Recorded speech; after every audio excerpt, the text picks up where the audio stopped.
with the blessings of God, the most merciful. This is Amir Sultan, HSE Business International Chief Executive Officer, CEO. I hope you are following on videos. Today I will be talking about chapter number 296. Before I proceed to chapter number 296, I would like all of you to subscribe my YouTube channel and press the bell button after doing that. Moreover, follow me on Facebook, Instagram, LinkedIn and Twitter. Thank you so much.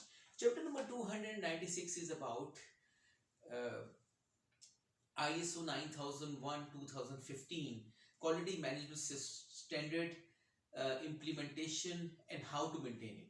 It's a very important standard and it needs to be catered down appropriately. Basically, ISO 9001-2015 standard talks about, write about quality management system. Quality management system is very important and has a very importance because it is one of the good standards which came to the this community, to the world, when the ISO organization created that. And this standard is one of the pioneer standards of all the standards. In ISO 9001-2015 standard, the first of all we talk about context of the organization. In the context of the organization, we talk about the internal and external issues, need and expectations, and scope likewise things. In this, these things need to be properly structured and need to be properly implemented. For instance, for going through the internal and external issues, we need to discuss about the actual internal and external issues of the organizations by discussing that thing with the personals and the departments by going there and ask about that. In the same way, we have to ask about the need and expectation of the interested parties to get the right insight of the organizations and their needs and expectations so that we can come through the right conclusion. In the same way, the scope need to be defined appropriately. Scope need to be defined by taking into the confidence the top management and ask about what is the scope of their management of their organization. In this way, this standard first clause is addressed appropriately. Then we comes down to the things like policy. In the policy, we have to make a proper quality management policy. It has to be structured well. It has to be signed by the head of the company. It has to be have a proper commitment from the head of the company. Moreover, we talk about the leadership. In the leadership, we talk about the proper, appropriate, solid commitment from the management of the company to make the things properly running in a smooth way. Then we discuss about the planning. In the planning things comes up, SOP of planning, things are discussed. Then the next we discuss about the communication, discuss about the document control, how the documents need to be maintained. Then we discuss about the operations, how the operations are controlled, how the quality management systems are maintained. Then we talk about the monitoring measurement, how the monitoring and measurement is done, how the calibration is done, how calibration is important and imperative. Then we talk about the internal audit of the QMS, how we have to do the internal audit, how things need to be done, for example, scope, criteria, findings, checklist, report, summary, non-conformity, and these things need to be defined in the internal audit. Then we discuss about the management review and how the management review is done. At least once a year, we have to do the management review of QMS. And then we could discuss about the non-conformities and CARs for the organizations, which need to be defined about that, how they need to be discussed and done.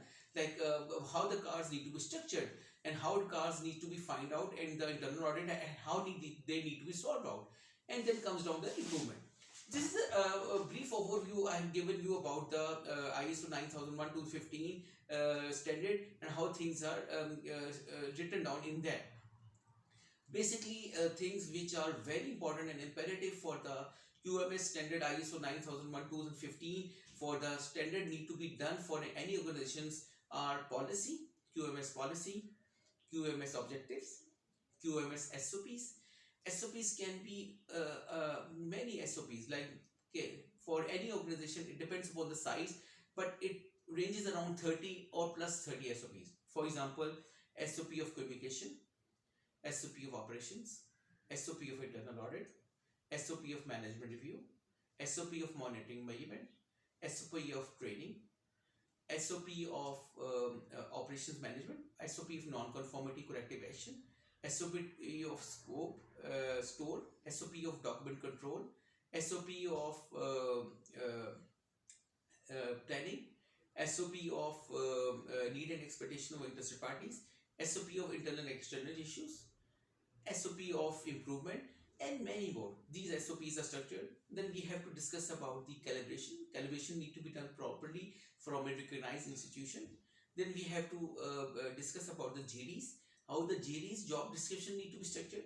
Then and they need to be made for the organization. Then we have to talk about competency criteria, how it has to be structured, and how we have to calculate it, how we have to make an effective competency criteria. We have to have a proper mechanism of issuance of document, receiving of documents, storage of the documents, obsolescence of the documents, maintaining of the documents, master list of documents. We have to talk about, we have to make documents about the trainings. In that area, we have to talk about TNA, we have to talk about training attendance, we have to talk about the master list of trainings, we have to talk about training follow-up, and many more. In the same way, we have to talk about the document control, how the documents need to be maintained. In this, we have to make the forms of master list of documents, issuance of documents, receiving of documents, obsolete documents, log of the documents, and so on.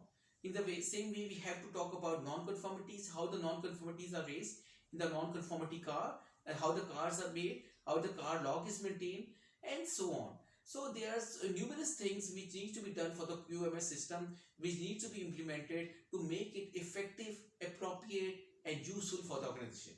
If you need more details, summary, analysis, reports, recommendation, you can contact me from anywhere in the world at +92 335 734 7400, and you can reach me on my another number at +92 314 639 7990, and you can reach me on my 3 company email addresses at amirsultanrana@yahoo.com, amirsultanrana digit1@gmail.com, and third email is contact@qhsebusinessinternational.com, and even you can reach me on my company website at www.qhsebusinessinternational.com.